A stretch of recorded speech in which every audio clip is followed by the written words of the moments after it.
अस्सलामुअलैकुम, welcome to Pakeezah kitchen. बढ़ती हुई उम्र के साथ बहुत सारे मसाइल पैदा हो जाते हैं, जैसा कि जोड़ों का दर्द, पट्ठों का दर्द, जिल्द पे झुर्रियों का आ जाना, और हर कोई यही चाहता है कि वो ज़्यादा देर तक जवान रह सके।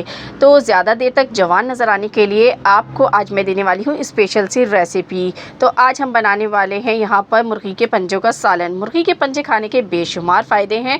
इसमें मौजूद है कोलेजन, जो कि हमारी जिल्द को बहुत देर तक जवान रखती है, और इसके लिए हम महंगे सप्लीमेंट्स का भी इस्तेमाल करते हैं। तो अब आपको किसी भी सप्लीमेंट की ज़रूरत नहीं पड़ने वाली अगर आप मुर्गी के पंजों का इस्तेमाल करेंगे, अपनी ग़िज़ा में इसको शामिल करेंगे। जोड़ों पट्ठों का दर्द जो है बढ़ती उम्र के साथ जो है वो बढ़ जाता है और सर्दियों में शिद्दत इख्तियार कर लेता है। तो सर्दी में पंजे आपने लाजमी खाने हैं। यखनी बना के खा सकते हैं या फिर सालन बना लीजिए, सालन ज़्यादा मज़ेदार होता है। तो उसी की आपको रेसिपी दूंगी। तो बहुत ही फ़ायदेमंद ये सालन है, बिल्कुल स्किप मत कीजिएगा। चलिए इसको बनाना स्टार्ट करते हैं। बिस्मिल्लाहिर्रहमानिर्रहीम। इसके लिए सबसे पहले मैंने एक पॉट ले लिया है और उसके अंदर हमने यहाँ पर प्याज को शामिल करना है। रफली कट कर लीजिए प्याज को। 2 अदद या 3 अदद आपने प्याज़ें लेनी है। प्याज के साइज़ पर डिपेंड करता है। अगर मीडियम साइज़ की है तो 3 ले लीजिएगा, बड़े साइज़ की है तो 2 ही काफ़ी रहेंगी। लहसुन के 3 से 4 जवे लिए हैं हमने, यहाँ पर मोटे साइज़ के हैं इसलिए हमने 4 ही इस्तेमाल किए हैं। हरी मिर्चें ले ली हैं 3 से 4 अदद और उनको भी मैंने रफली कट कर लिया है। टमाटर लिए हैं यहाँ पर 2 अदद और इसकी स्किन को मैंने हटा दिया है, रिमूव कर दिया। और इसके अंदर पानी शामिल करूँगी तकरीबन 1.5 प्याली, और इसको पकने के लिए फ्लेम पर रख देंगे। तकरीबन इसको मैं 10 मिनट तक पका लूँगी ताकि हमारी चीज़ें जो भी इसमें हमने डाली हैं अच्छी तरह से गल जाएँ। तो यहाँ पर हमने देखें तमाम चीज़ों को गला लिया है, और जब ये चीज़ें गल जाएँ तो बस इसको आपने उतारना है और इसका पेस्ट बना लेना है ग्राइंडिंग जार में डाल के। दूसरी तरफ एक पतीला लिया है और उसमें डाल दिया है कुकिंग ऑयल। हस्बे ज़रूरत डालिएगा।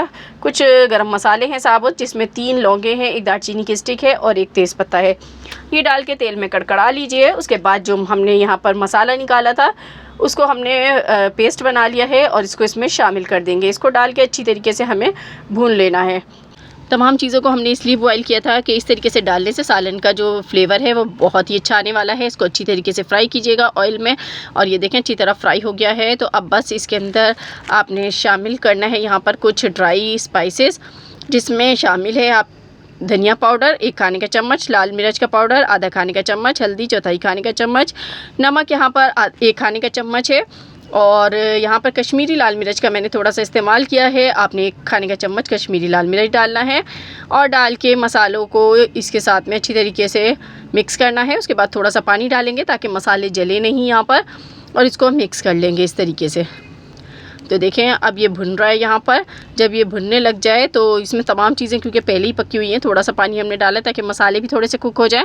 अब ये पंजे हैं, इनको मैंने साफ़ करके रख लिया है। इसको साफ़ करने का तरीका भी मेरे चैनल पर अपलोड है, आप चाहें तो वीडियो देख सकते हैं। उसका लिंक मैं ऊपर दे दूँगी आई बटन में, वहाँ जाके आप देख सकेंगे।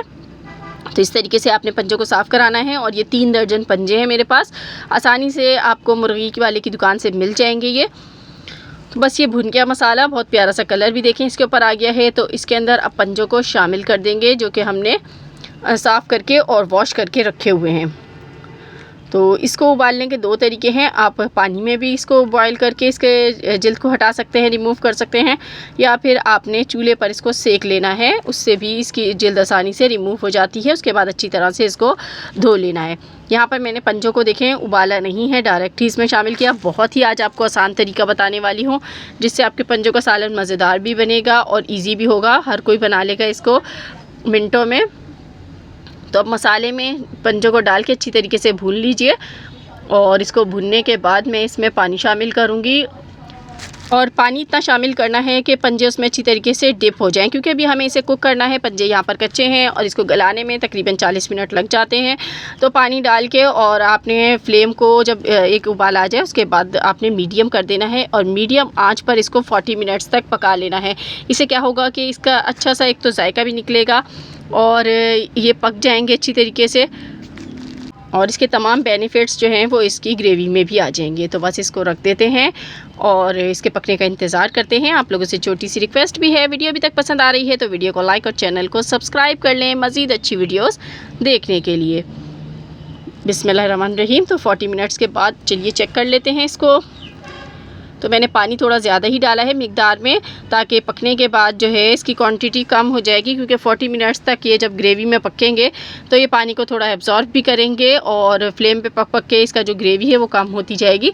तो पानी थोड़ा आपने पहले ही ज़्यादा शामिल करना है। तो बस ये देखें यहाँ पर ये बिल्कुल कम्प्लीटली पक चुके हैं। तो आखिर में मैंने गरम मसाला पाउडर शामिल कर दिया है। ग्रेवी आप चेक कर लीजिएगा, ग्रेवी थोड़ी सी आपने थिक ही रखनी है, बिल्कुल पतली नहीं होनी चाहिए इसकी ग्रेवी। तो ये लेसदार सी ग्रेवी इसकी बनेगी। तो बस ये गरम मसाला डाल के इसको मैं अभी उतार लेती हूँ, डिश आउट करती हूँ और आपको दिखाती हूँ।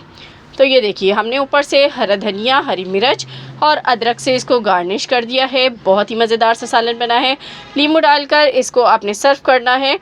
तो खा के खाने वालों को मज़ा आ जाएगा और पाए खाना आप भूल जाएंगे जब आप ये सालन बनाएंगे।